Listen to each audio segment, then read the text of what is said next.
Hi, my name is Alex. I'm a big fan of The Walking Dead. Sorry for the definition of the video. This is being shot on a laptop, so deal with it. Um, I've kind of tried to look to see if anybody else has had this idea, and I'm sure it's been floating around your mind. I was recently watching a Make a Path Presents video on how Daryl is going to forgive Dwight. Well, there's something that I got to answer here. He said that he hopes there's never going to be a cure, and he hopes that, the series just continues. But, well, there may not be a viable cure as far as a vaccine.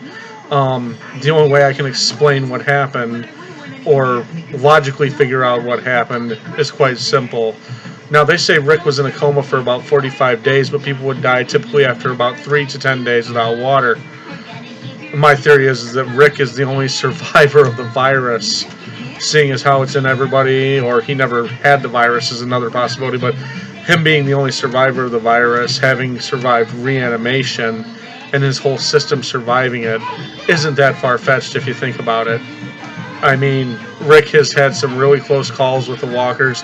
He seems to know certain things about the walkers without even having spent much time studying them. Even the idea of covering themselves in walker effluents to get past the walkers. I'm not saying Rick is a walker. I'm saying Rick has survived the infection, which means the cure lies within Rick. So the idea that his daughter Judith is immune is a complete and utter possibility, especially considering the way she was conceived with Laurie's death. And I'm, of course, talking about the show itself, not necessarily the comics.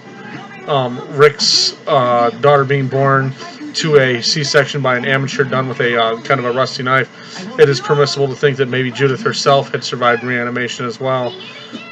So not moreover a cure, but more the ability to allow the reanimation process to be complete. Another theory I've had on this whole situation is that the zombie virus itself is a mutated strain of rabies that got out, with the obvious exception that the individuals themselves don't die. Now, there's a lot of things about the show that are unrealistic. First of all, for zombie apocalypse, short of being a rabies virus that is mutated,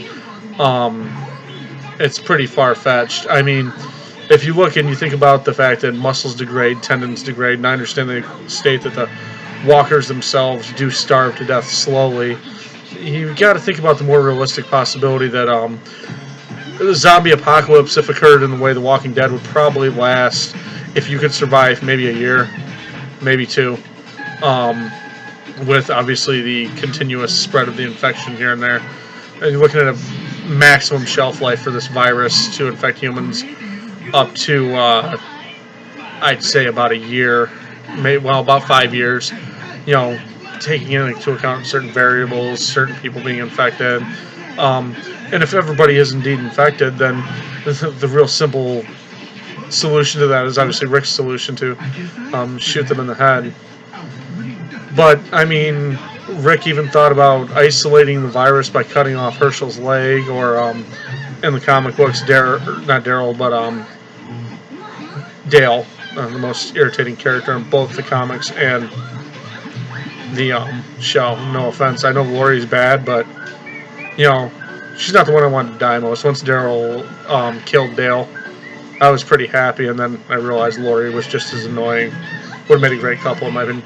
But I digress. Unfortunately, the writers love to take these theories, and they love to destroy these theories and rewrite the show. But I think I'm onto something. What do you think? Go ahead and comment below. And thanks for listening to me ramble about how I think Rick is immortal. Good news for you at Make a Path. If Rick is indeed immortal, then the show could last forever. Anyway, have a great night.